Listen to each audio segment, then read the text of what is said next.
kudus katanya orang-orang saudara ya, karena tanggalnya tanggal 14 Februari.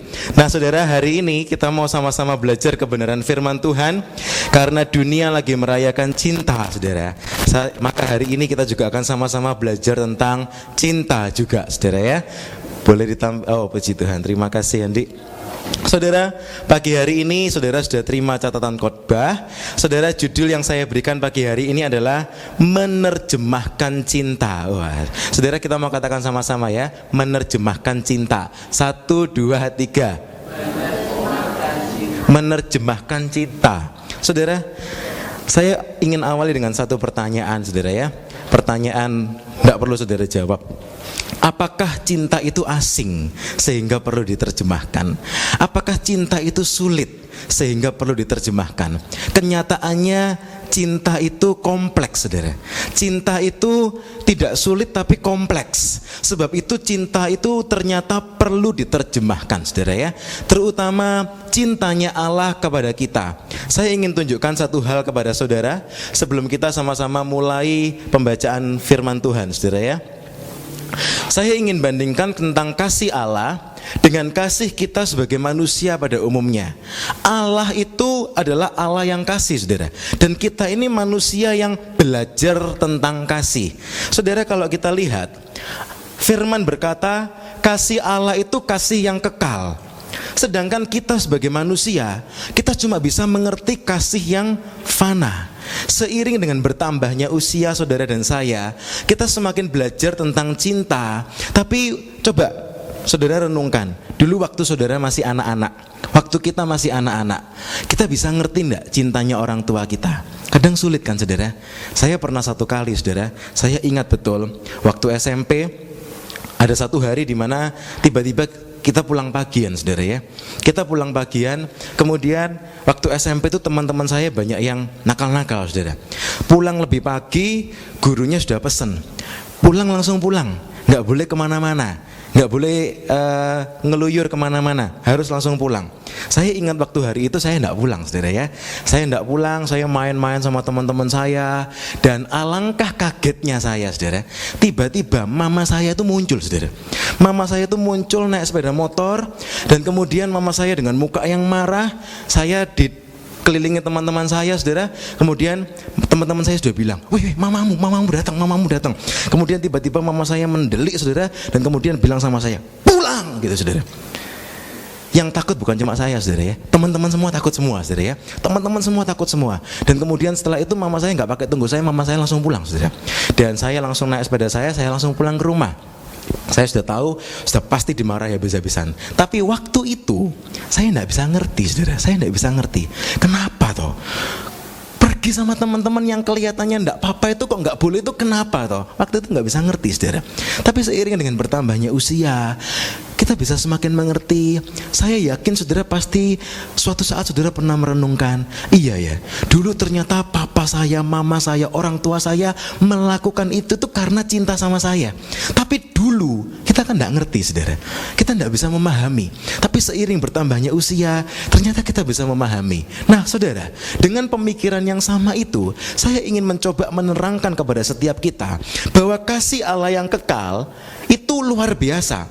Sedangkan kita sebagai manusia, kita tuh cuma bisa memiliki kasih yang fana, kasih yang sementara.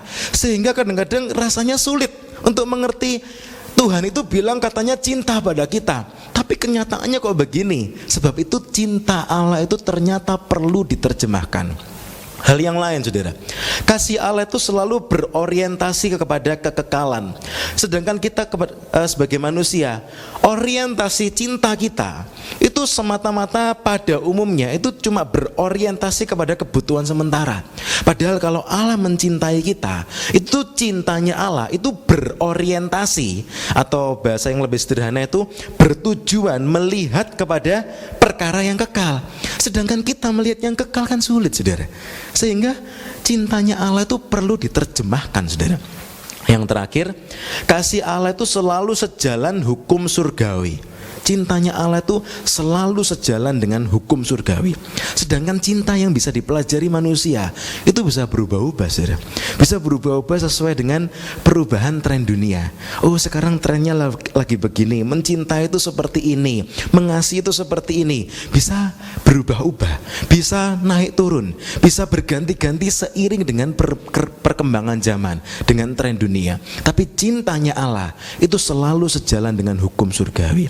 Sebab itu saya tergerak, saya terbeban untuk menyampaikan ini kepada kita semua, supaya kita sama-sama belajar menerjemahkan cinta. Karena waktu kita sama-sama belajar, kita akan semakin menyadari bahwa Allah itu cinta kepada kita, saudara ya. Saudara, kita mau sama-sama belajar dari firman Tuhan. Firman Tuhan ini adalah, kalau boleh saya bilang, ini kamus cinta, saudara. Ini adalah kamus cintanya Allah. Allah itu mengasihi kita, mencintai saudara dan saya. Kamusnya di mana? Kamusnya di sini. Firman Tuhan itu menolong saudara dan saya, menolong kita untuk mengerti cintanya Allah. Saya ajak saudara sama-sama membuka satu ayat dalam 1 Yohanes 4 ayat 7 sampai ayat yang ke-8. Kita akan baca bagian demi bagian nanti sampai ayat yang ke-13. Tapi kita awali lebih dulu dalam 1 Yohanes yang keempat ini, ayat yang ke-7 sampai ayat yang ke-8.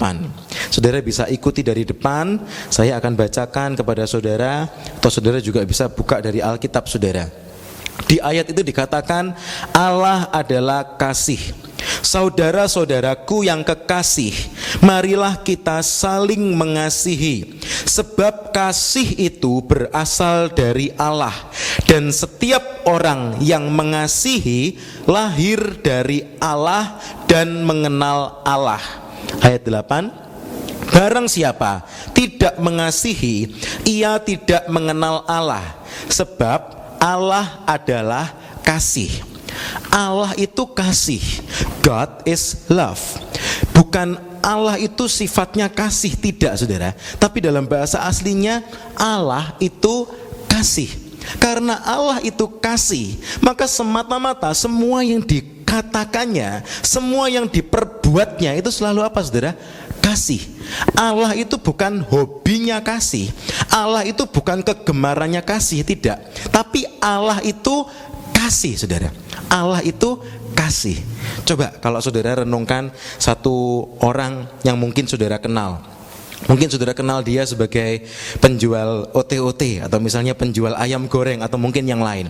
Saudara setiap datang ke rumahnya selalu ada apa saudara? Mungkin dia punya ayam goreng. Kenapa? Karena dia jualan ayam goreng, tiap hari buat ayam goreng. Selalu di rumahnya itu ada ayam goreng. Atau mungkin orang yang lain. Mungkin orang lain itu hobinya bonsai, saudara ya. Semua pernak-perniknya saudara bisa menjumpai selalu ada bonsai. Dia padahal cuma hobinya bonsai, saudara. Mungkin suatu saat itu bisa berhenti, tapi Allah itu bukan hobinya kasih sehingga suatu saat itu bisa berhenti. Tidak, bukan seperti itu. Allah itu kasih, saudara.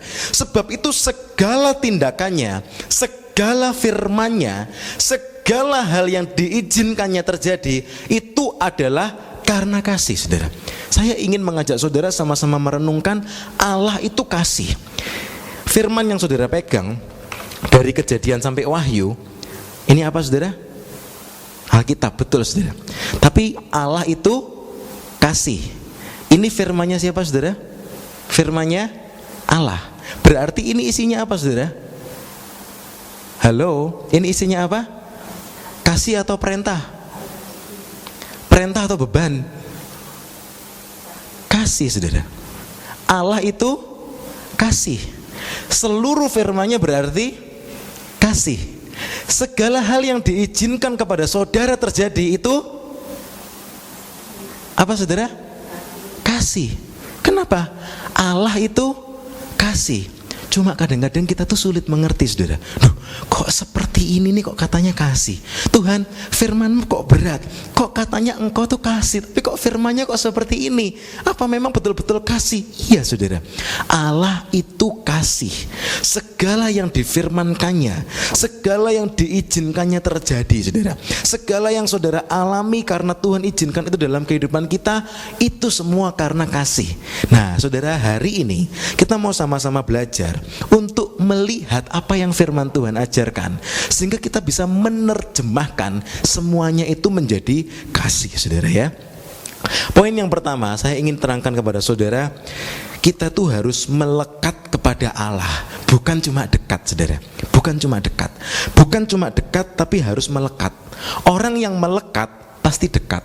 Orang yang dekat belum tentu melekat, saudara. Sebab itu Tuhan selalu berkata, tinggallah dalam pokok anggur yang benar, engkau melekat kepadaku, bukan cuma dekat, sehingga kita tuh benar-benar bisa merasakan kasihnya Allah. Umat Tuhan yang bisa merasakan cintanya Allah, yang bisa menerjemahkan cintanya Allah, dia itu akan merasakan setiap hari itu dicintai Tuhan, saudara. Dia itu setiap hari akan merasakan cintanya Tuhan. Itu luar biasa. Saudara, saya ingin memberitahu kepada saudara, saudara itu dikasihi Tuhan, amin. Engkau itu dikasihi Tuhan, bukan cuma kadang-kadang, tidak, saudara. Kita itu dikasihi Tuhan. Saudara, kadang-kadang ada pasangan suami istri, saudara ya, mengatakan, ini permainan kata-kata, saudara ya. Wah, suami saya, istri saya tuh cintanya kepada saya cuma sekali saja. Loh, kok bisa begitu? Iya, sekali saja. Dulu cuma waktu mau married itu baik banget, cinta banget, sekali aja cuma waktu itu. Lah sekarang kayaknya sudah nggak cintanya seperti dulu lagi. Tapi ada juga kondisi lain yang mengatakan bukan sekali saja. Ya, pasangan saya, suami istri saya tuh ya sekali-sekali cinta, saudara. Loh, kok bisa begitu? Kenapa? Ya, kalau kadang-kadang kondisinya bagus, cinta. Kadang-kadang kalau ada maunya, cinta, saudara ya. Kadang-kadang kalau mungkin lagi habis gajian, cintanya tuh nyata. Jadi cintanya apa? Sekali-sekali. Oh, masih untung, saudara. Ada yang lebih parah lagi. Ternyata sekarang pasangan saya sama sekali sudah tidak cinta saya. Waduh, itu kasihan, saudara ya. Yang sekali saja, ya mungkin menyesal dulu cuma sekali. Ada yang mungkin sama sekali sekarang sudah tidak cinta lagi. Tapi yang paling indah itu, saudara, wah, pasangan saya, suami saya, istri saya itu sekalipun begini begitu tetap cinta saya. Itu luar biasa, amin, saudara. Jadi bukan cuma sekali saja, bukan cuma sekali-sekali, bukan sama sekali, tapi sekalipun, saudara. Sekalipun apapun yang terjadi, dicintai. Saudara, kalau kita merenungkan, Allah itu mencintai saudara dan saya itu dengan cinta yang unconditional love. Sebab itu seharusnya saudara dan saya sebagai umat Tuhan itu merasakan cintanya Tuhan. Itu bukan cuma sekali-sekali, saudara. Bukan cuma sekali saja. Waktu mungkin kita pertama kali percaya Tuhan, terima Tuhan, kita merasakan cintanya Tuhan. Oh, Tuhan itu baik, Tuhan cinta sama saya, itu bagus. Tapi kalau itu cuma sekali-sekali, sesuatu ada yang salah, saudara. Karena seharusnya saudara dan saya itu merasakan cintanya Tuhan, itu bukan cuma sekali-sekali, tapi terus kita alami. Sekalipun dalam badai, kita merasakan cintanya Tuhan. Sekalipun rasanya hidup ini sulit, tapi kita merasakan cintanya Tuhan. Sekalipun rasanya doa itu belum dijawab, tapi kita merasakan cintanya Tuhan. Itu yang betul. Sebab itu kita harus jadi umat Tuhan yang melekat, bukan cuma dekat. Saya tunjukkan satu contoh yang nyata kepada saudara. Contoh ini sering kita pelajari, tapi hari ini kita mau fokus, saudara ya, kepada cerita ini. Cerita ini adalah tentang anak yang terhilang, prodigal son. Beberapa orang merevisi judul itu menjadi bukan cuma prodigal son, tapi prodigal sons, saudara. Kenapa? Karena yang terhilang bukan hanya yang kecil, tapi juga yang gede. Itu sama-sama terhilang sebetulnya, prodigal sons. Saudara, kita mau sama-sama lihat kepada anak yang sulung. Anak yang sulung ini waktu anak yang bungsu yang kecil itu minta bagian hartanya, pergi melakukan kejahatan, foya-foya, pesta pora dengan teman-temannya yang aja dan lain-lain. Anak yang sulung ini tetap tinggal di rumah. Dia tetap dekat, saudara. Tapi apa yang firman Tuhan katakan? Waktu adiknya kembali ke rumah, maka Alkitab mencatat, maka marahlah anak sulung itu dan ia tidak mau masuk. Lalu ayahnya keluar dan berbicara dengan dia. Saudara, apa yang disampaikan anak ini selanjutnya? Saudara perhatikan kata-katanya. Ternyata dia yang selama ini alim di rumah, ternyata dia yang selama ini tinggal dekat di rumah. Coba perhatikan kata-katanya saudara ya. Telah bertahun-tahun aku melayani Bapak dan belum pernah aku melanggar perintah Bapak. Saudara, tiba-tiba kesetiaannya selama ini berubah saudara. Dengan satu kata-kata kemarahan yang mengatakan, sudah bertahun-tahun aku tinggal di rumah ini, aku melayani Bapak, tapi Aku tidak pernah melanggar perintah Bapak, tetapi kepadaku belum pernah Bapak memberikan seekor anak kambing untuk bersuka cita dengan sahabat-sahabatku. Kemarin malam saudara, anak-anak youth dilayani oleh Pastor Krisli yang kita undang, dan setelah selesai semuanya saya sempat berbincang-bincang dengan dia. Kemudian dia sempat mention sesuatu yang baru pertama kali saya dengar saudara ya. Ternyata di gereja itu ada yang namanya 10 year syndrome saudara. Apa itu 10 year syndrome? Beberapa mulai meneliti, ternyata pelayan-pelayan Tuhan, orang-orang yang mengaku cinta Tuhan, tapi sebetulnya kondisinya seperti anak sulung, itu biasanya bertahannya cuma 10 years saudara. Setelah 10 tahun berlalu, kalau kondisinya itu seperti anak sulung, dia pasti keluar. Kenapa? Seperti ini, telah bertahun-tahun aku tuh tinggal dekat, telah bertahun-tahun aku tuh jadi hamba, telah bertahun-tahun aku tuh taat, tapi seperti ini, tapi seperti itu. Sudah cukup sampai di sini. Dan itu sudah diteliti sehingga muncul satu istilah baru, 10 year syndrome. Sudah berapa tahun saudara ikut Tuhan? 10 tahun? Lebih? Oh, yang sudah 10 tahun lebih tetap setia ikut Tuhan itu berarti terbukti saya melewati 10 year syndrome. Puji Tuhan. Tapi saudara, kita perlu hati-hati. Mungkin bukan cuma 10 years. Saudara tahu penelitian itu kan diambil mediannya saudara ya. Mungkin ada yang 10 years, mungkin baru ada yang nyata setelah 15 years, mungkin ada yang nyata setelah 20-30 tahun baru nyata juga ada. Itu cuma penelitian sehingga bisa disimpulkan di generalized 10 year syndrome. Tapi itu membuktikan bahwa orang yang tidak betul-betul melekat itu berisiko untuk keluar kata-kata seperti ini. Dia tidak merasakan cintanya Bapak saudara. Dia tinggal di rumah bertahun-tahun dengan bapaknya, tapi dia tuh tidak merasakan cintanya bapaknya, sehingga dia merasa pelayanannya, ketaatannya itu sebagai sesuatu yang berat. Saudara, orang yang tipe seperti anak sulung ini akan berisiko saat masalah itu datang, atau saat sesuatu yang tidak sesuai dengan isi hatinya terjadi saudara. Seperti saat itu anak sulung itu dia melihat anak bungsunya datang, adiknya datang, dan kemudian orang tuanya memberikan satu pesta kepada adiknya itu tidak sesuai dengan isi hatinya. Dia tidak bisa menyelami cintanya bapaknya, sehingga kemudian dia keluar kata-kata seperti ini, sudah bertahun-tahun aku ikut Tuhan, sudah bertahun-tahun aku itu setia di gereja, sudah bertahun-tahun aku ikut pelayanan, tapi kok seperti ini. Saudara, ini cuma bisa keluar kata-kata ini dari orang yang tidak melekat kepada Tuhan. Saudara, kalau baca sepanjang firman Tuhan, orang-orang yang melekat kepada Tuhan tidak pernah keluar kata-kata seperti ini. Contoh, Daniel, Sadra, Mesa, Abednego. Dia bilangnya apa? Sadra, Mesa, Abednego dihadapkan di dapur api, mau masuk ke dapur api. Sadra, Mesa, Abednego tidak keluar dari mulutnya, Tuhan, telah bertahun-tahun kami menjaga kekudusan, kok sekarang masuk dapur api? Apa yang Alkitab catat? Mereka mengatakan, kalian semua perhatikan, sekalipun Tuhan tidak tolong kami, sekalipun kami harus gosong dan hangus dalam api, Tuhan tetap Allah kami. Itu orang yang melekat saudara. Orang yang melekat itu bisa statementnya itu beda. Tapi orang yang tidak melekat akan keluar statement seperti ini, dia merasa pelayanannya itu ingin mendapatkan reward, ingin mendapatkan imbalan, bukan karena dia merasakan cintanya bapaknya, sehingga dia merasa semuanya itu jadi berat. Pelayanannya jadi berat, ketaatannya jadi berat, bahkan jadi penuh perhitungan. Saudara, kadang-kadang kita melihat, mungkin saudara pernah melihat, ada orang-orang yang mungkin marah sama Tuhan. Orang itu mengatakan, padahal saya ke gereja itu tidak pernah terlambat, perpuluhan gak pernah meleset, tapi kenapa kok ada masalah? Nah saudara, kadang-kadang kita bisa dengar seperti itu. Perpuluhannya dia selama ini, persembahannya, ketaatannya, itu bukan karena cinta yang murni, sehingga dia merasa, saya sudah kerjakan semuanya bertahun-tahun, kenapa kok seperti ini? Saudara, persis seperti kata-katanya anak sulung. Tapi yang dikehendaki Tuhan itu kita melekat kepada Bapa, bukan cuma dekat. Saudara, anak sulung ini dia bertahun-tahun tinggal di dalam rumah bapaknya, dekat sekali dengan bapaknya.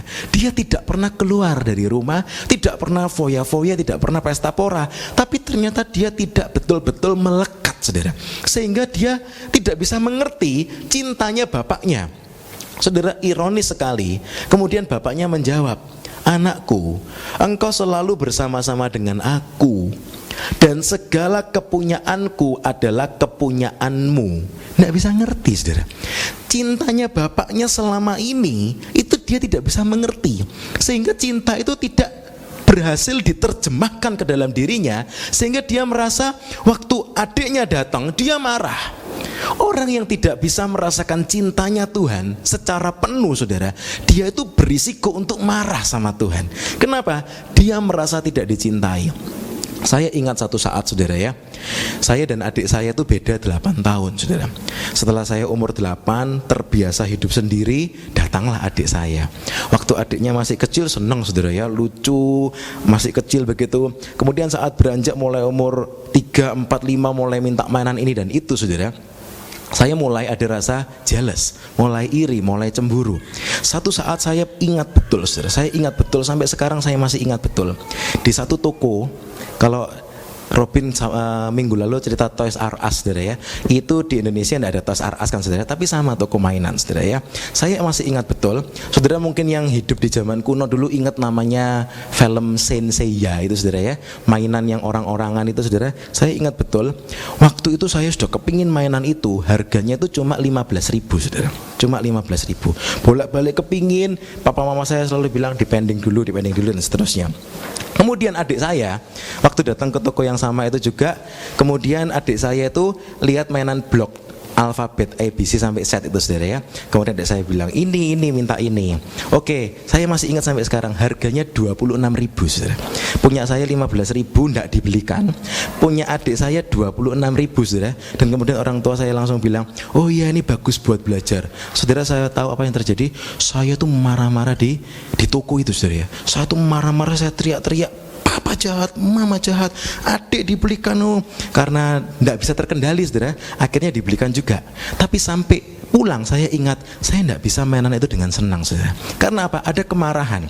Kemudian setelah selesai semuanya, gantian di rumah saya yang dimarahi, saudara ya. Saya dimarahi habis-habisan sama orang tua saya. Kemudian saya ingat satu hal, mama saya itu mengatakan begini, kamu tidak boleh kayak gitu lagi sama adikmu.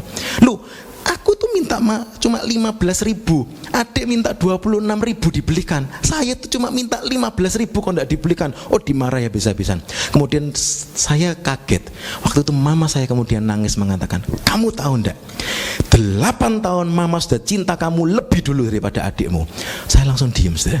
Apapun yang papa mama kerjakan kepada adikmu, 8 tahun kamu sudah dapat duluan. Saya baru mikir, iya ya, apapun yang dikerjakan papa mama saya kepada adik saya sudah dapat berapa banyak, saudara? 8 tahun sebelumnya saya sudah dapat. Saya sudah dapat 8 tahun lebih banyak daripada adik saya. Dan sejak saat itu, kemudian waktu itu adik saya sudah tidur, mama saya ajak, kemudian sudah, lihat adikmu tuh masih kecil, kamu marah-marahin kayak gitu di toko tadi, pantas enggak kayak gitu. Saya gantian nangis, saudara ya. Iya mas, sorry. Sejak saat ini ingat, 8 tahun sebelum adikmu lahir, papa mama itu sudah cinta kamu. Ngerti enggak? Iya ngerti. Gitu lagi enggak? Enggak. Ngerti. Saudara, sejak saat itu saya mengerti bahwa kebersamaan dengan orang tua itu sesuatu yang luar biasa harganya. Tapi Kalau itu tidak diterjemahkan, tidak ngerti saudara, ya kan? Kadang-kadang itu perlu diterjemahkan lewat apa? Dibentak saudara, dimarahin, sampai nangis baru bisa ngerti saudara. Iya, ternyata orang tua saya itu cinta saya 8 tahun lebih lama daripada adik saya, sehingga tidak pantas sama sekali kamu tuh iri sama adikmu. Apapun kondisinya, tidak pantas kamu iri. Kenapa? Kamu 8 tahun sudah dapat lebih banyak. Iya betul saudara, itu kan tidak ngerti sebelumnya saudara. Cintanya itu tidak ngerti sampai kemudian akhirnya diterjemahkan, baru ngerti. Iya, sampai seterusnya saya mengerti saudara. Apapun yang saya alami, yang adik saya alami, saya sudah dapat 8 tahun sebelumnya. Saya tidak mau iri-iri lagi. Tapi kadang-kadang itu tidak menjadi nyata. Istilahnya itu pikiran kita tuh tidak bisa terbuka, mata kita tuh tidak bisa terbuka sampai itu diterjemahkan. Anak yang sulung ini, dia juga tidak mengerti bahwa ternyata kebersamaannya dengan bapaknya selama ini itu satu harta yang ternilai, yang tidak ternilai saudara, yang luar biasa besarnya. Segala kepunyaan bapaknya itu adalah kepunyaannya. Sebelumnya dia tidak mengerti, sampai akhirnya ada peristiwa itu, dia kemudian disadarkan dan kemudian dia mengerti saudara. Dia mengatakan, aku tidak pernah nyembeli kambing aja, tidak pernah dikasih sama bapak. Adikku pulang dikasih lembu tambun. Bapaknya bilang, loh, segala punyanya bapak ini punyamu.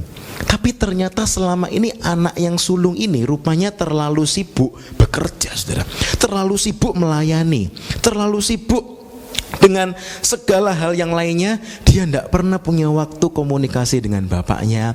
Dia tidak pernah punya waktu untuk komunikasi, bercakap-cakap, waktu yang tenang, quality time dengan bapaknya, sehingga dia tidak mengerti cintanya bapaknya. Saudara, umat Tuhan, sekali lagi saya ingin tegaskan hal ini. Bukan cuma sekali-kali merasa cintanya Tuhan, itu keliru. Umat Tuhan yang betul itu harusnya merasa cintanya Tuhan itu setiap saat. Saudara, Tuhan itu kasih, Allah itu kasih. Setiap firman yang saudara baca itu kasih. Sebab itu saya sengaja tanya kepada saudara tadi, ini apa? Firman Alkitab, ini perintah atau kasih? Saudara, seharusnya kita tiap hari baca firman, itu kita bisa merasakan di tiap lembar itu ada kasihnya Allah. Saya pernah ingat ada satu quote yang mengatakan, I found love in every pages in the Bible. Itu betul saudara. Karena apa? Allah itu kasih. Setiap firman yang saudara baca itu ada kasih. Allah itu kasih. Setiap hal yang diizinkannya terjadi dalam kita itu ada kasihnya. Kadang-kadang kita tidak bisa mengerti, tapi selalu ada kasih. Anak sulung ini saudara, kemudian yang berikutnya bapaknya bilang, kita patut bersuka cita dan bergembira karena adikmu telah mati dan menjadi hidup kembali. Ia telah hilang dan didapat kembali. Ini adalah bapaknya.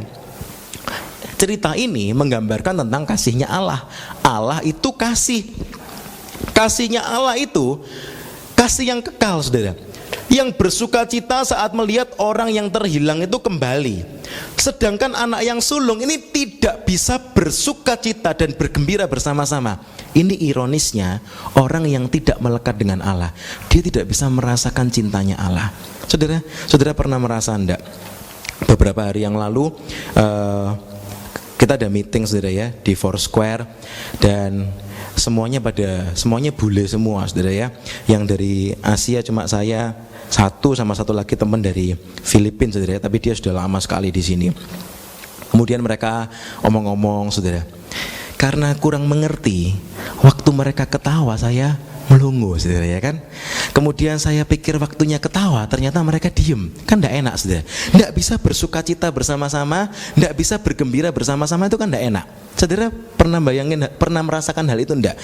Teman-teman yang lain mungkin di kerjaan mungkin sudah senang, sudah itu maksudnya itu guyon untuk tertawa, kita masih mikir, oh maksudnya gini toh, ketawanya terlambat saudara ya. Enggak bisa bersuka cita bersama-sama. Lebih parah lagi kalau enggak waktunya ketawa, kita ketawa saudara ya, pikirnya ngenyek saudara ya. Loh kamu kok ketawa padahal ini bukan waktunya ketawa. Tapi itu enggak enak. Karena apa? Kita tidak bisa bersuka cita, tidak bisa bergembira bersama-sama. Itu tidak nyaman saudara. Tuhan itu ingin mengajak kita itu bisa bersuka cita, bergembira bersama-sama. Luar biasa enggak saudara?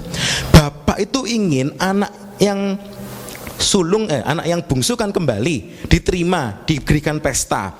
Anak yang sulung itu seharusnya juga bisa merasakan cintanya bapaknya itu, sehingga dia bisa turut berbahagia. Tapi ternyata dia tidak bisa mengerti cintanya bapaknya, sehingga waktu semua bersukacita, dia apa yang terjadi? Ini ngeri, saudara. Lagi bersukacita, itu menggambarkan kondisi sorga, ya kan? Si anak sulung ini tinggal di luar. Saudara ingat ayat ini enggak? Satu orang bertobat, satu domba ditemukan, seisi surga bersukacita. Pesta sukacita itu terjadi di mana, saudara? Di sorga. Di dalam rumah ada pesta sukacita luar biasa. Tapi ternyata waktu anak sulung ini pulang, Alkitab mencatat dia marah, dia tidak mau masuk, dia tinggal di luar. Nggak bisa ngerti cintanya bapaknya, risiko ketinggalan. Saudara, ini mengerikan. Firman berkata, kita tuh harus belajar mengerti cintanya Bapa. Di hari-hari akhir zaman ini, saudara, akan banyak hal-hal yang ajaib-ajaib terjadi, yang mungkin tidak bisa kita bayangkan. Kita bisa melihat mungkin orang-orang yang dulunya jahat-jahat bisa tiba-tiba bertobat. Saudara, guru sekolah Alkitab saya pernah menantang murid-muridnya dengan satu pertanyaan. Kalau kalian hidup di zamannya Saulus menjadi Paulus, waktu Saulus masuk ke gereja, kalian di luar atau di dalam? Saudara kira-kira bayangin di luar atau di dalam, saudara? Saulus itu terkenal apa, saudara? Penganiaya, orang yang kejam. Waktu dia masuk ke gereja, Alkitab ternyata mencatat beberapa saudara menjauhkan diri. Karena apa? Takut, saudara. Takut, atau mungkin juga yang lain marah, tidak mau menerima. Kenapa? Saulus ini terkenal dulu orang yang kejam. Tapi untung ada satu orang yang namanya Barnabas. Dia mengantar, menemani, mengajak Saulus yang sudah berubah jadi Paulus itu sampai diterima di kalangan saudara-saudara. Tapi kebenaran yang sama itu nanti terjadi di akhir zaman. Tuhan akan membawa orang itu begitu banyak masuk ke dalam rumah Tuhan. Mungkin orang yang dulu jahat, orang yang dulu kejam, orang yang dulu adalah ternyata musuh kita. Ternyata Tuhan jamah dia bertobat masuk ke gereja, saudara. Orang yang tidak bisa memahami cintanya Tuhan, seharusnya waktu orang yang jahat itu masuk ke gereja, kita sama-sama apa, saudara? Bersukacita. Oh, puji Tuhan, sekarang kamu masuk ke gereja. Pokoknya benar-benar tobat, oh ya. Iya, saya tobat benar-benar. Oh, puji Tuhan. Seharusnya sama-sama bersukacita. Tapi anak yang sulung itu ternyata melihat, wih, orang kayak gitu kok mau diterima Tuhan. Wih, apa pendeta saya ini tidak salah? Orang kayak gitu kok boleh dimasukkan di gereja? Saya tak tunggu di luar aja kalau gitu. Marah. Saudara, ini adalah risiko anak sulung, risiko ketinggalan di luar rumah. Saudara, Tuhan itu ingin mengajak kita bersukacita, bergembira, merasakan cintanya Tuhan, merasakan kebaikannya Tuhan bersama-sama, sehingga kita tuh bisa dalam kekekalan, kita tuh bersukacita bersama dengan Tuhan di sepanjang kekekalan. Saudara, gambar ini mungkin saudara jarang temui, saudara ya. Saya loncat ke sini dulu.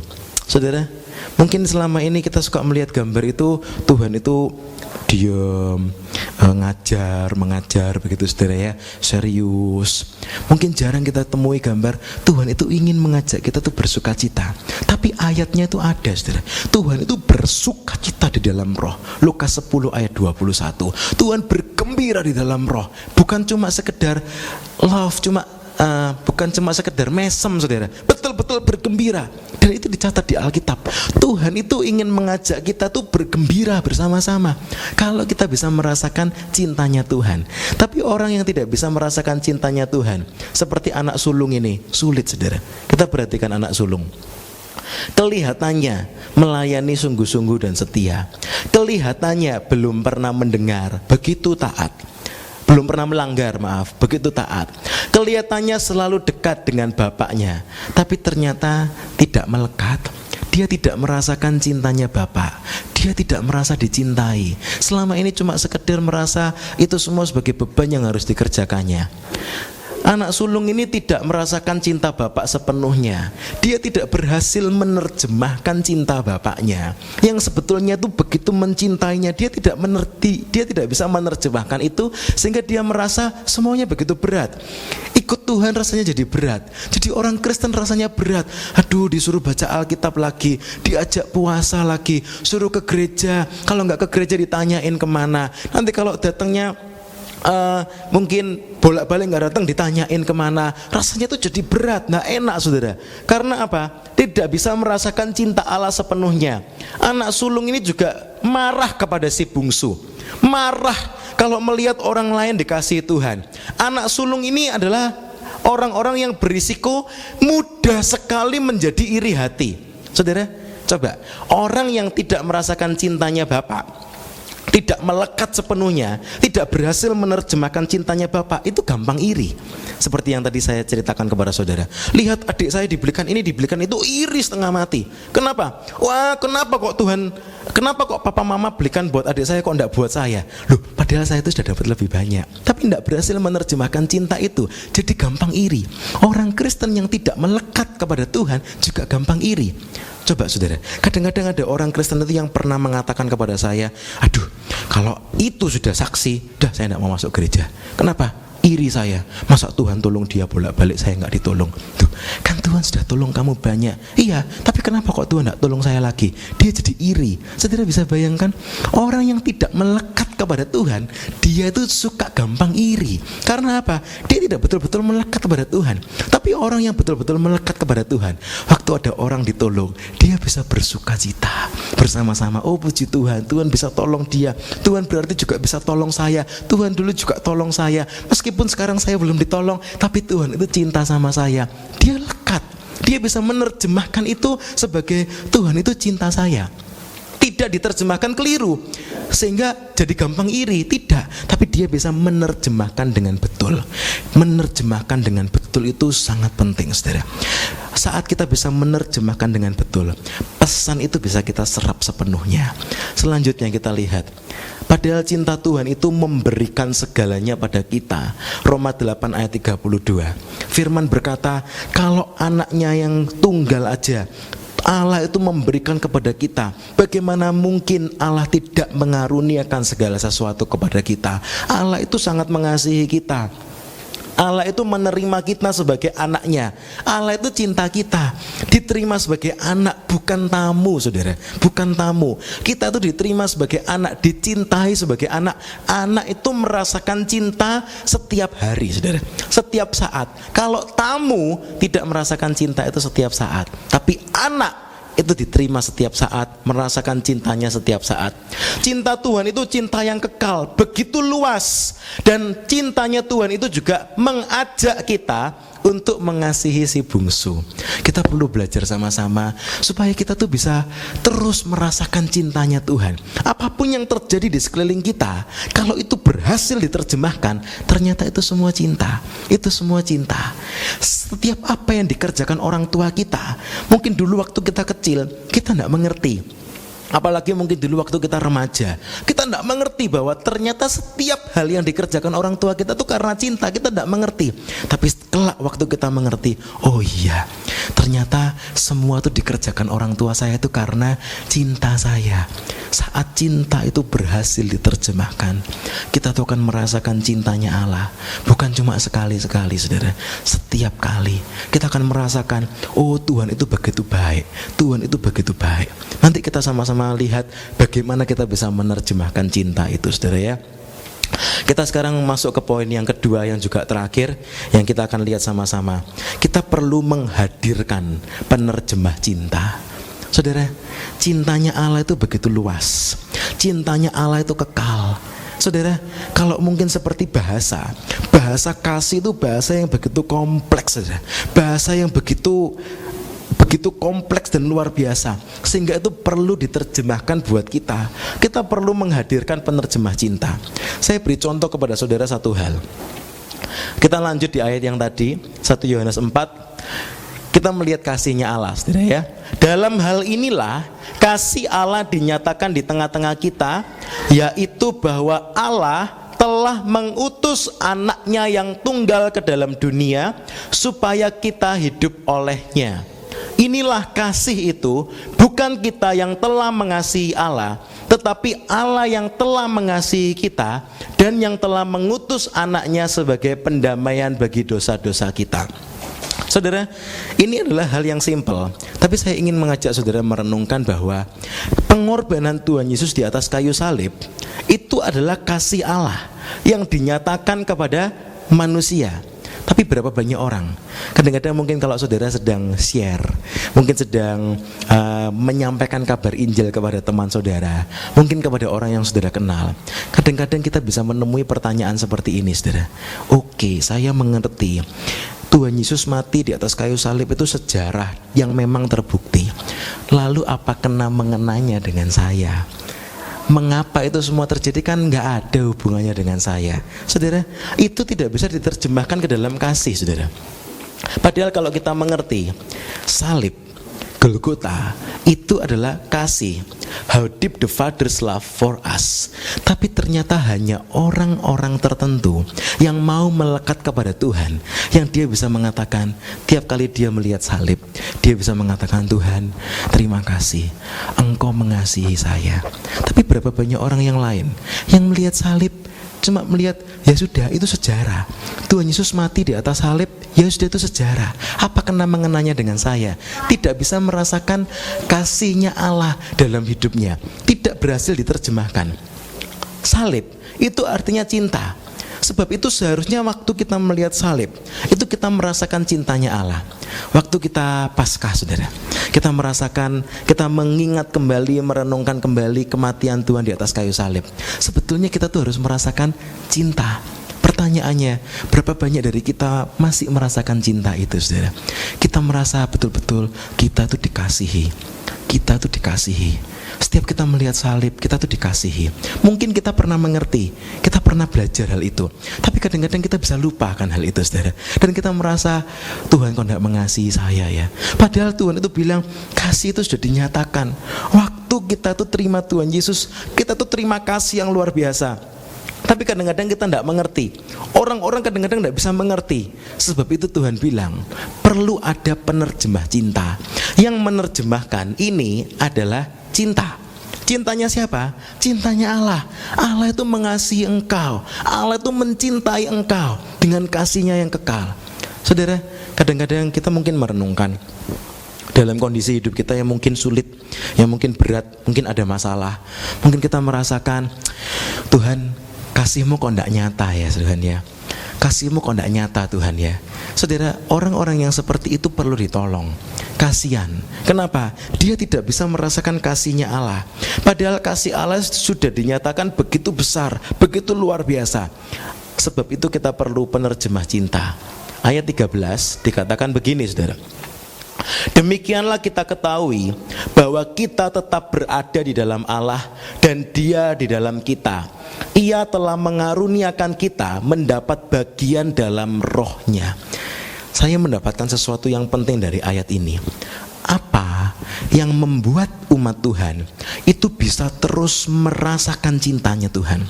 Apa yang membuat umat Tuhan bisa menerjemahkan segala hal yang dialaminya itu menjadi cinta?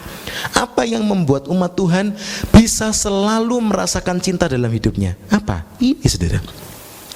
Ia telah mengaruniakan kita mendapat bagian dalam rohnya.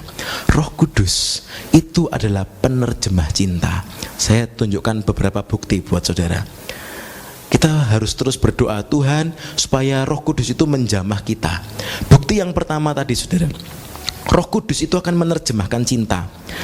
Dan kalau ia datang, Roh Kudus, ia akan menginsafkan dunia akan dosa, kebenaran, dan penghakiman. Roh Kudus itu datang, Roh Kudus itu akan menginsafkan kita bahwa kita tuh orang yang berdosa, bahwa kita tuh seharusnya mati di atas kayu salib, tapi Tuhan yang menggantikan kita, Dia mati di atas kayu salib. Roh Kudus itu pekerjaannya menginsafkan kita, menerjemahkan sehingga kita tuh selalu bisa merasakan cinta. Saudara, kalau kita bisa merasakan saya ini dicintai Allah, dan itu kita bisa rasakan setiap hari, saya jamin hidup saudara itu pasti senang luar biasa. Kenapa? Ada Tuhan yang mencintai saudara. Bukan sekali-sekali, setiap saat. Roh Kudus itu akan menyadarkan kita menginsafkan kita bahwa Allah itu begitu mengasihi kita. Bukti yang lain, yang kedua, Roh Kudus itu akan menolong kita dalam pembacaan firman, sehingga setiap pembacaan firman itu berubah menjadi cinta. Oh, apa bisa? Bisa. Saudara baca di dalam 2 Korintus 3 ayat 6. Di sana dikatakan, Roh Kudus itu akan mengubah setiap huruf-huruf mati yang kita baca di dalam Alkitab itu menjadi sesuatu yang hidup. Apa? Kasih, saudara. Allah itu kasih. Firman-Nya itu kasih. Saudara, saya dorong setiap saudara, bukan cuma setiap baca Alkitab, itu bagus. Mari kita sama-sama berdoa. Sebelum saudara mulai baca firman, saudara berdoalah. Roh Kudus, Tuhan tolong saya, supaya setiap ayat yang saya baca sebentar ini, itu nyata kasih-Mu Tuhan. Sehingga saya bisa merasakan kasih-Mu di setiap ayat yang kita baca. Harusnya seperti itu, saudara. Apa mungkin? Yes. Bagaimana caranya? Roh Kudus, Dia adalah penerjemah cinta. Saudara, setiap kali saudara baca firman, saudara akan merasakan cintanya Tuhan. Cintanya Tuhan. Saudara, beberapa tahun yang lalu saya berdoa sama Tuhan. Tuhan, saya rindu pembacaan Alkitab saya itu tidak jadi berat. Jujur, dulu waktu pertama kali bertobat, orang tua saya menyuruh baca Alkitab setiap hari. Di gereja diingatkan terus baca Alkitab setiap hari. Dikerjakan itu rasanya berat, saudara. Kenapa? Karena tidak punya cinta. Ya cintanya cuma dirasakan waktu pertama kali bertobat itu, saudara ya. Tapi selanjutnya tidak betul-betul merasakan cintanya itu. Saya pernah cerita kepada saudara setiap trik yang saya punya untuk menipu orang tua saya bahwa saya sudah baca Alkitab, tapi sebetulnya belum dibaca, saudara ya. Cuma sekedar dibalik-balik, pokoknya duduk diam balik-balik lembarnya, selesai dikasih tanda lagi, saya sudah selesai baca. Tapi tidak saya baca. Kenapa? Karena saya tidak merasa hal itu, saudara. Akhirnya saya mulai baca. Pertama dibaca rasanya berat, tidak merasakan cintanya Tuhan. Saya ingat waktu itu tidak salah tahun 2012 atau berapa, saudara ya. Saya berdoa sama Tuhan. Tuhan, saya waktu itu baru belajar bahwa di setiap lembar firman Tuhan itu ada cintanya Allah. Saya waktu itu berdoa, Tuhan tolong Tuhan, kalau memang di tiap lembar itu ada cintanya Allah, tolong berbicaralah kepada saya Tuhan. Beri rema-rema. Saya tidak ingin satu lembar pun di Alkitab saya itu tidak ada catatannya. Saya rindu Tuhan itu berbicara di setiap lembar di tiap Alkitab. Dan saya berdoa, saya ngotot berdoa waktu itu, Tuhan saya ingin merasakan cintamu, Roh Kudus tolong saya. Dan saya mulai seriusin, saudara. Saya bawa bolpen merah, saya bawa penggaris, saya mulai kasih tanda. Dan ternyata Tuhan itu baik. Di Alkitab saya yang waktu itu, saudara, sampai selesai setahun, dan waktu saya balik, saya lihat, saya renungkan, ternyata Tuhan itu betul.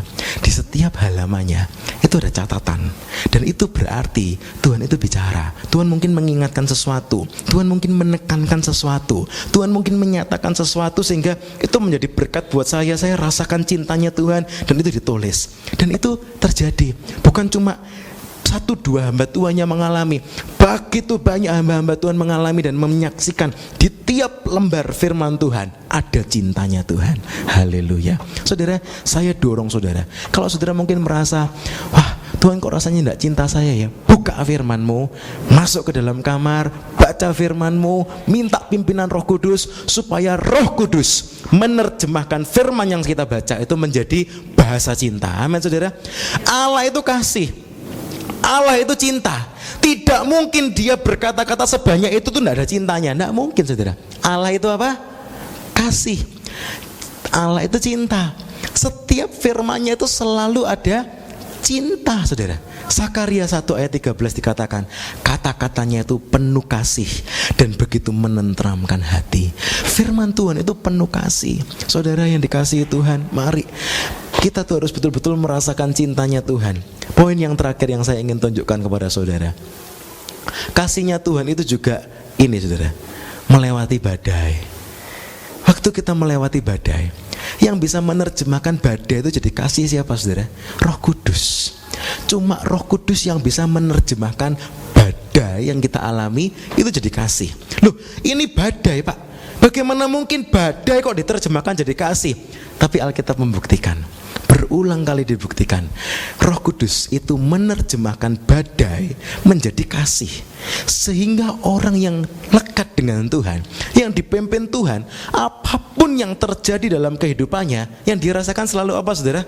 Kasih. Loh, ini jalan buntu. Roh Kudus menerjemahkan jalan buntu menjadi kasih. Loh, ini bukan sesuatu yang saya impi-impikan. Roh Kudus menerjemahkan itu menjadi kasih. Contoh saudara, saudara ingat Yusuf. Yusuf itu dapat mimpi dari Tuhan apa? Dia lihat bintang-bintang itu menyembah dia semua, ya kan? Bulan, matahari menyembah dia. Dia melihat berkas-berkas gandum di mimpinya itu menyembah dia semua. Tapi apa yang terjadi? Dia malah masuk penjara. Dia malah mengalami berbagai kesulitan. Tapi kalau saudara renungkan di Kejadian 50 ayat 20, Yusuf itu mengatakan begini.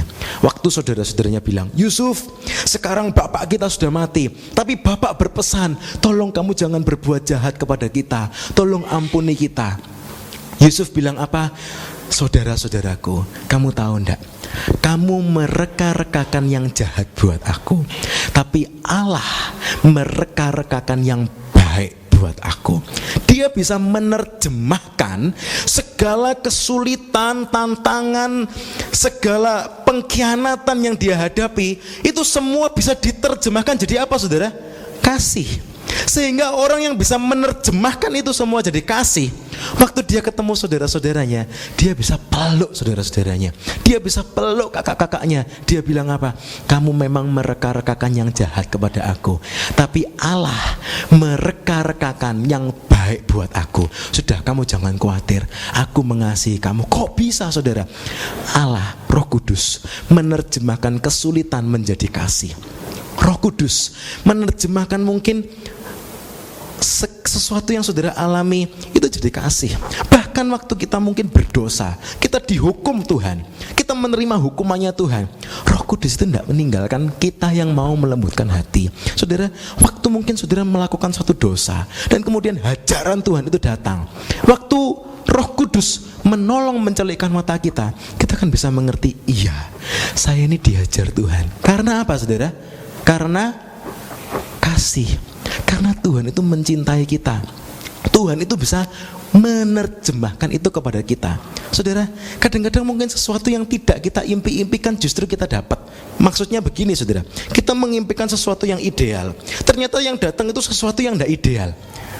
Tapi waktu Roh Kudus itu menolong kita, kita bisa menerjemahkan, Tuhan, saya kepinginnya yang ini, kenapa kok Tuhan berikan yang ini? Kenapa? Tuhan itu apa saudara?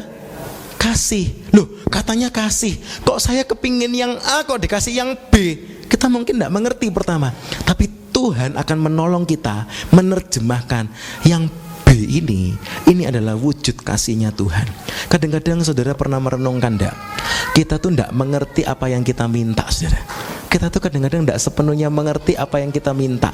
Kadang-kadang kita berdoa minta ini, kita tuh tidak ngerti kalau sebetulnya yang kita minta itu akan mencelakakan kita. Kita biasanya mungkin tidak ngerti, tapi Roh Kudus itu akan menerjemahkan sehingga kita tuh mengerti. Kemarin sore saudara, waktu saya mau set up di sini bersama dengan Chandra dan Kusam, saya tuh mau beli snack buat tamu-tamu yang datang. Mereka datang 4:30 buat latihan. Saya tuh mau mampir Kingsford sebentar, beli teh dan kemudian beli roti buat mereka, begitu saudara, di bread top. Kemudian di perjalanan saya sudah berdoa sama Tuhan. Tuhan tolong, ini waktunya mepet, jam 3 harus mulai set up sampai selesai. Tuhan tolong berikan saya 1 slot parkir di depannya Bread Top. Tolong Tuhan supaya saya bisa parkir di situ, tidak jauh-jauh. Jamnya mepet Tuhan, jam 3 harus mulai set up sharp, jam 3. Kalau enggak nanti didenda katanya saudara ya. Harus jam 3 sharp harus set up saudara. Dan kemudian saya berdoa sama Tuhan.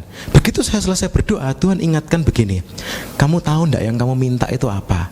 Loh, kan betul toh, saya itu mau ke Bread Top, kemudian ke White Lotus, itu kan di dekatnya roundaboutnya Kingsford saudara. Saya waktu itu cuma mikir di jalan, kan paling baik kalau dapat parkir di depannya Bread Top. Pikir saya itu yang paling baik saudara. Kemudian akhirnya setelah lewat di situ, waktu saya berdoa di mobil, Tuhan cuma ingatkan, sudah toh, aku tuh pasti aku tuh sayang kamu, aku tuh pasti beri kamu yang terbaik.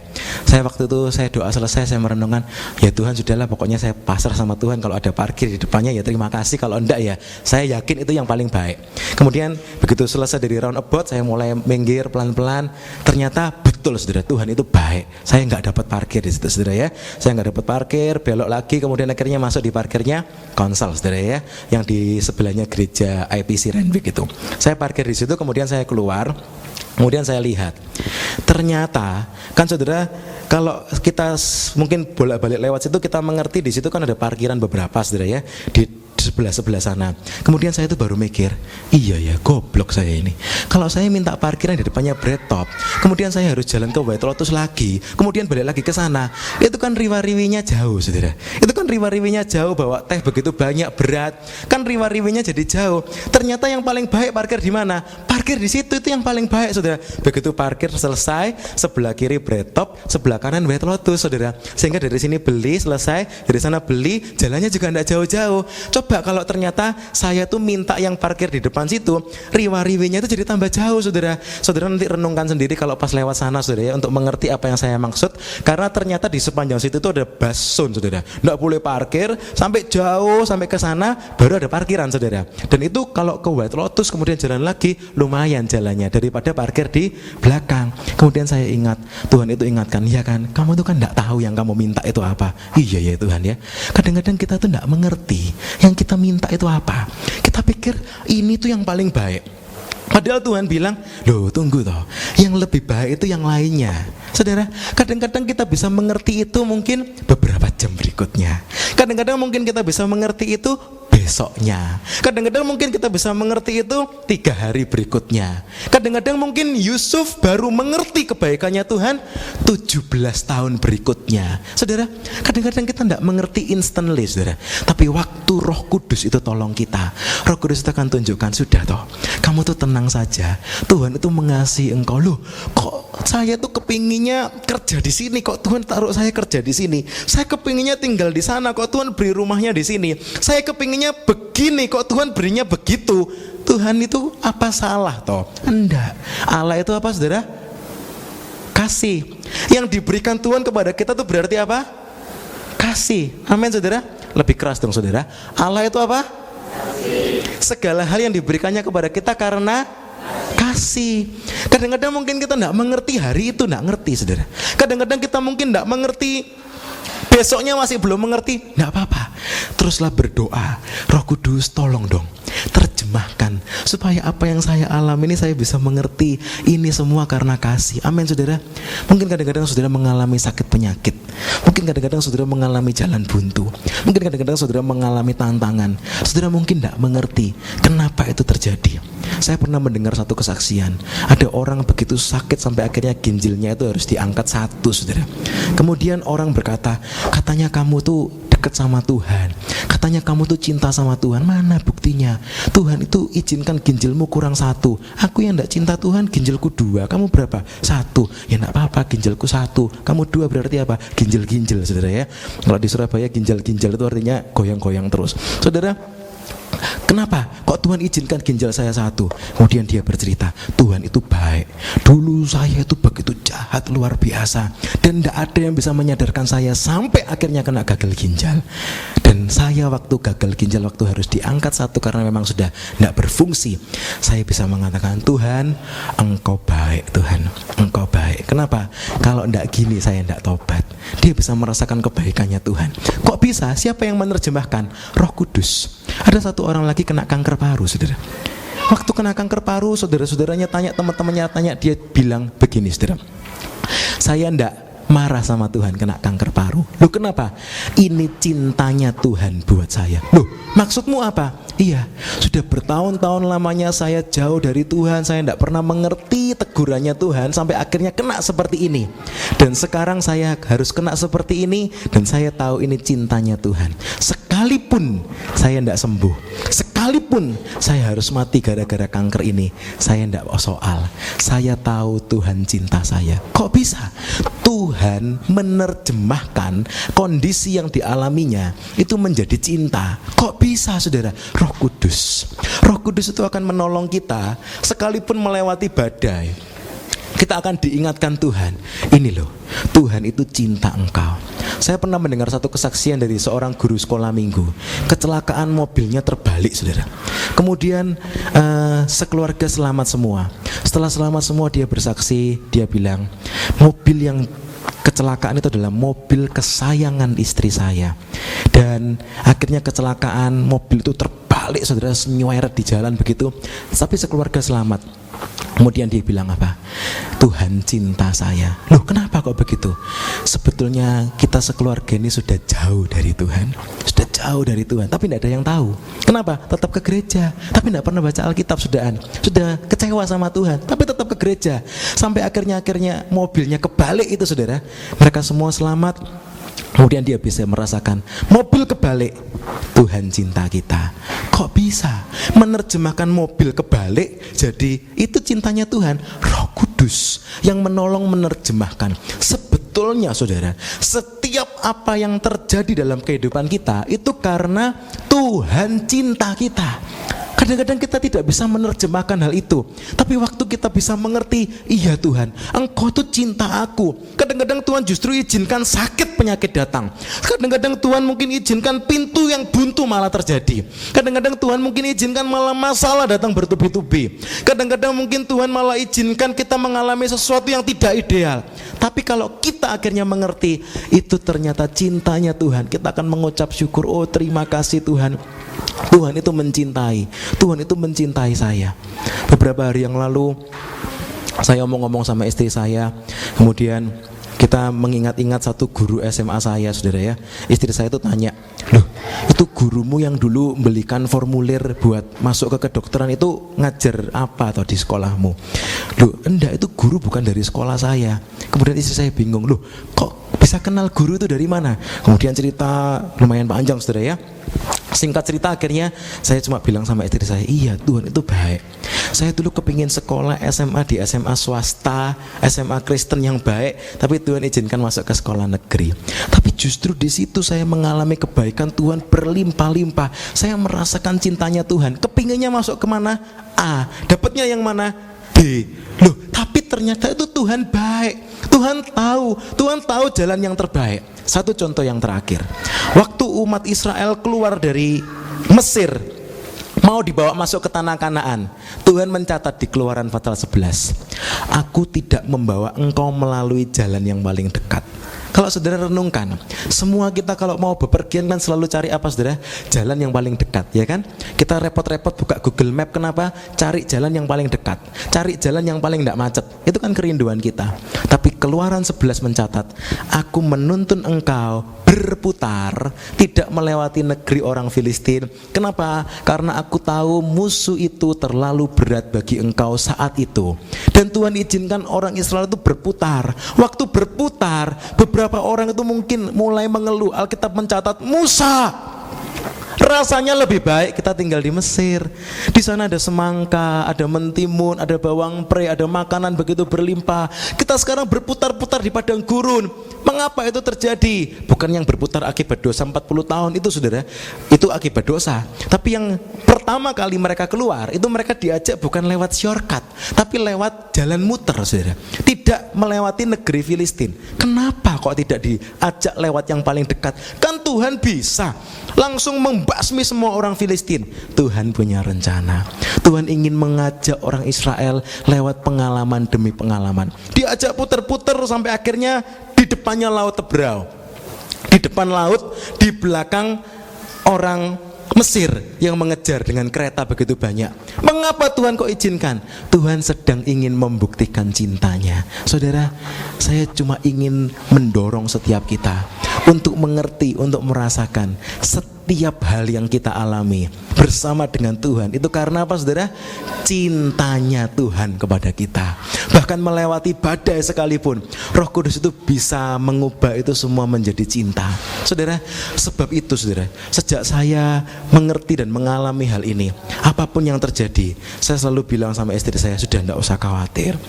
apapun yang terjadi, meskipun Tuhan mungkin belum jawab, meskipun kelihatannya sulit, ini cintanya Tuhan. Loh, Tuhan cinta kok terjadinya seperti ini? Ya itu karena cinta. Karena cinta, orang tua karena cinta kepada anaknya dimasukkan di sekolah yang banyak PR-nya atau tidak ada PR-nya, saudara? Dimasukkan di sekolah yang banyak PR-nya, ya kan? Bahkan kalau ternyata sekolahnya PR-nya sedikit, ditambahi PR kan? Suruh ikut coaching lah, suruh ikut kumon lah, suruh ikut yang lain lah. Kenapa? Karena cinta. Loh, katanya cinta, kok enggak lebih baik cari sekolah yang banyak mainannya? Itu bukan cinta. Karena cinta justru ditambahi banyak PR. Supaya jadi apa? Semakin pintar. Saudara, karena Tuhan cinta kita, Tuhan itu juga izinkan problem datang ke dalam kehidupan kita. Untuk apa? Supaya kita tuh belajar jadi pintar. Amin, saudara. Tuhan cinta kita. Apapun yang terjadi, itu karena Tuhan cinta kita. Saya ingin ajak saudara sama-sama menyanyikan satu lagu. Saudara, kita mau sama-sama merenungkan cintanya Tuhan. Kita mau izinkan Roh Kudus untuk menyatakan cintanya kepada kita. Sebab Allah memberikan kepada kita bukan roh ketakutan, melainkan roh yang membangkitkan kekuatan, kasih, dan ketertiban.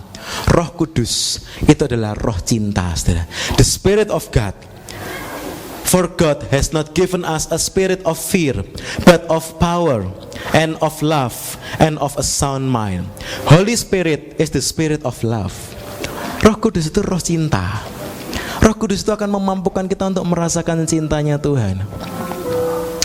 Mungkin hari-hari ini saudara merasa pergumulannya berat. Mungkin kadang saudara merasa kayaknya Tuhan belum jawab saudara. Mungkin kadang-kadang ada yang mengalami rasanya seperti padang gurun. Tuhan kok rasanya tidak jawab. Tapi Alkitab mencatat Tuhan itu cinta. Apapun yang terjadi dalam kehidupan kita, itu karena Tuhan cinta. Mungkin hari-hari ini saudara merasa kesulitan merasakan cintanya Tuhan. Mungkin saudara merasa Tuhan cinta kok, tapi yang saya alami begini. Tuhan cinta tapi kok lewat lembah baka. Gembala Agung itu menuntun kita melewati lembah baka. Gembala Agung itu menuntun Sadrak Mesak Abednego lewat dapur api. Gembala Agung itu menuntun Daniel masuk ke gua singa. Sang Gembala Agung itu menuntun Yusuf masuk ke penjara, masuk ke liang penjara yang begitu menyesakkan. Tapi Tuhan itu tahu, karena cinta Tuhan itu izinkan itu semua terjadi. Tuhan izinkan Yohanes Pembaptis kepalanya dipenggal. Apa Tuhan tidak cinta pada Yohanes Pembaptis? Tuhan cinta. Tapi Tuhan tahu itu adalah wujud cinta terbesar Tuhan kepada Yohanes Pembaptis, mati sebagai martir. Tuhan cinta kepada Paulus, tapi Paulus mengalami karam kapal.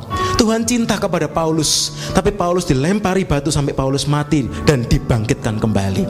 Apa Tuhan tidak cinta kepada Paulus? Tuhan cinta, tapi Tuhan tahu itu adalah wujud cinta yang bisa Tuhan kerjakan dalam kehidupan Paulus. Apakah Paulus menyesal?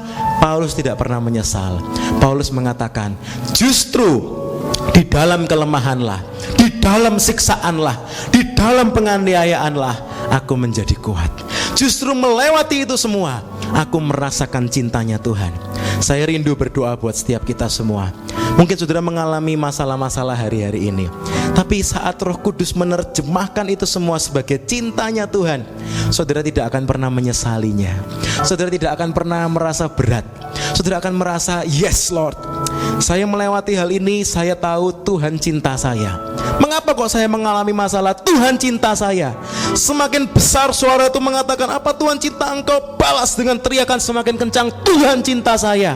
Tuhan cinta saya. Kenapa kok kamu sakit? Tuhan cinta saya. Kenapa kok kamu belum sembuh? Tuhan cinta saya. Kenapa kok kamu belum dijawab doamu? Tuhan cinta saya. Tuhan tahu ini yang paling baik buat saya. Apa buktinya Tuhan cinta engkau? Keadaanku saat ini, Tuhan cinta aku. Mana buktinya? Mungkin kita tidak mengerti hari ini, mungkin kita tidak mengerti besok, mungkin kita tidak mengerti sampai 17 tahun mendatang. Mungkin kelak kita baru mengerti waktu kita sampai ke sorga. Tapi kita akan selalu merasakan, iya Tuhan, Tuhan cinta aku. Abraham dipanggil keluar dari Ur Kasdim. Alkitab mencatat sampai hari matinya Abraham tidak mendapat setapak tanah pun. Apakah Tuhan keliru? Tuhan cinta kepada Abraham. Tuhan cinta. Mari kita sama-sama bangkit berdiri. Kita tutup mata kita. Kita berdoa pada Tuhan. Kita rasakan kasihnya Tuhan. Karena Tuhan itu cinta kepada saudara. Tuhan cinta kepada saudara.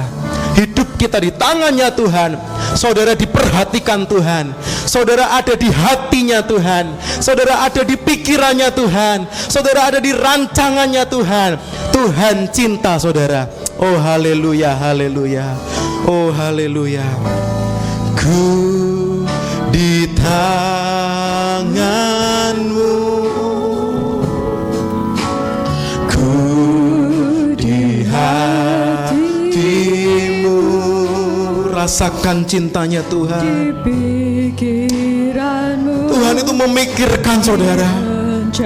Mungkin saudara pernah absen memikirkan Tuhan, tapi Tuhan tidak pernah absen memikirkan saudara. Oh haleluya, haleluya.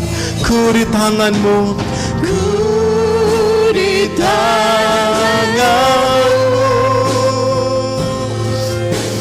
ku di hatimu,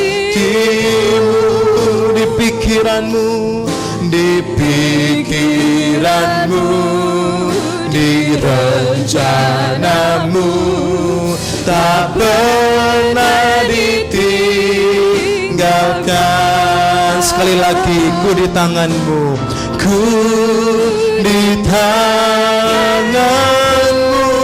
Terima kasih Tuhan. Ku di hatimu, Engkau ada di dalam hatinya Tuhan. Engkau dipikirkan oleh Tuhan.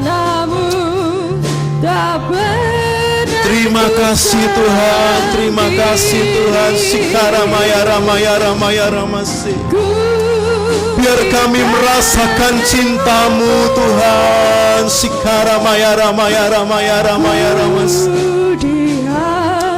Biar kami merasakan cintamu Tuhan. Sikharamaya ramaya ramaya ramasi. Rencanamu tak pernah ditinggalkan. Biar musik mengalun pelan.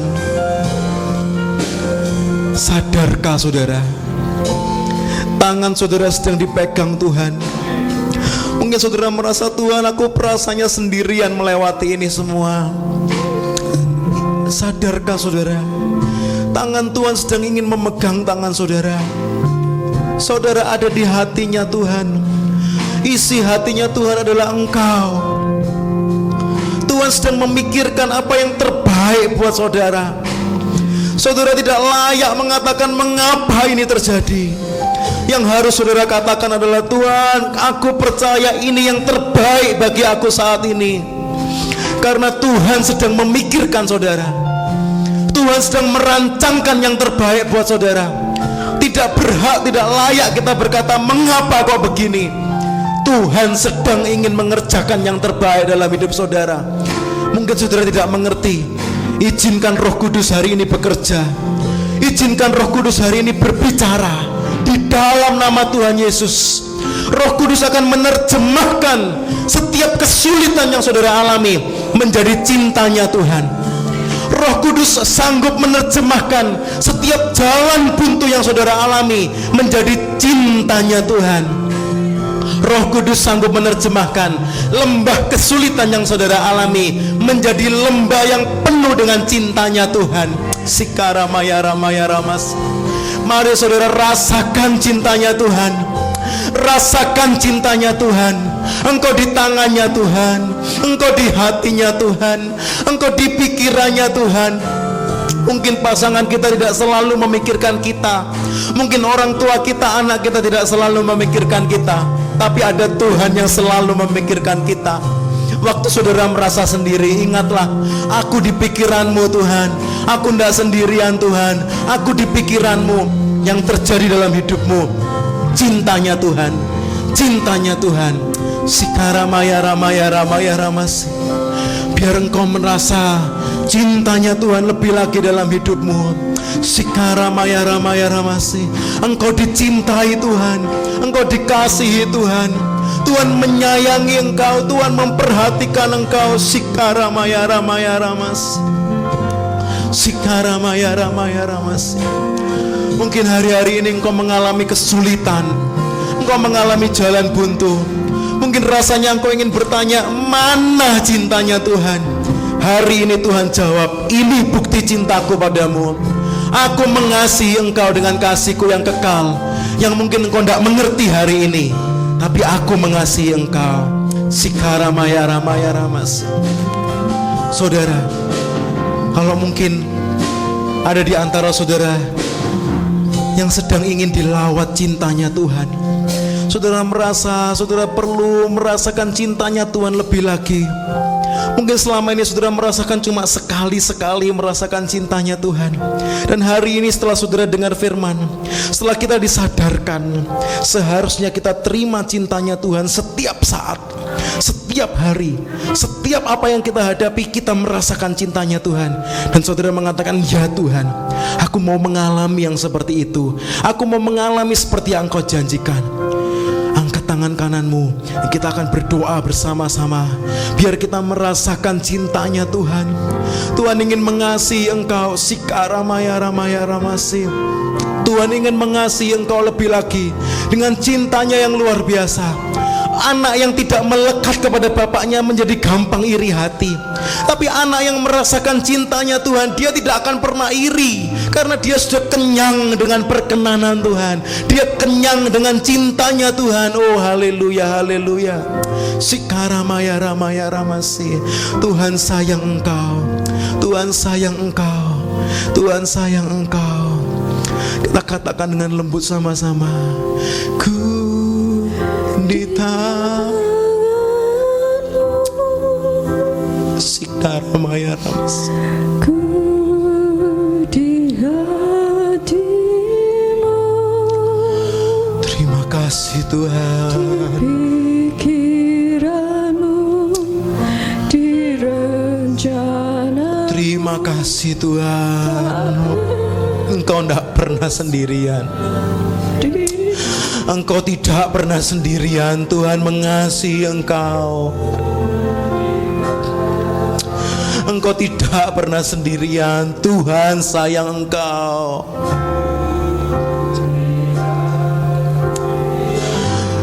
Engkau di hatinya Tuhan.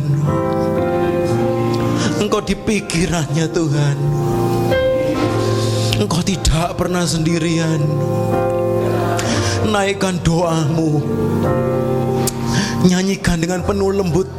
Naikkan doamu, bilang, Tuhan terima kasih Tuhan. Engkau taruh hidupku di tanganmu Tuhan. Engkau taruh masalahku di hatimu Tuhan. Engkau taruh problem-problemku di pikiranmu Tuhan. Sikara maya ramas. Terima kasih Tuhan, terima kasih. Engkau mencintai aku Tuhan. Engkau mencintai aku Tuhan. Di dalam nama Tuhan Yesus, di dalam nama Tuhan Yesus, Engkau mengasihi aku Tuhan. Engkau mengasihi setiap kami Tuhan. Sikara maya ramas. Mampukan kami menerjemahkan itu semua sebagai bukti cintamu Tuhan.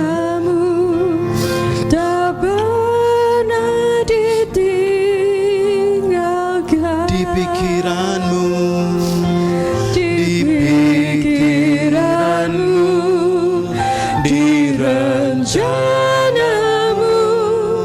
tak pernah ditinggalkan. Sikara maya ramasi.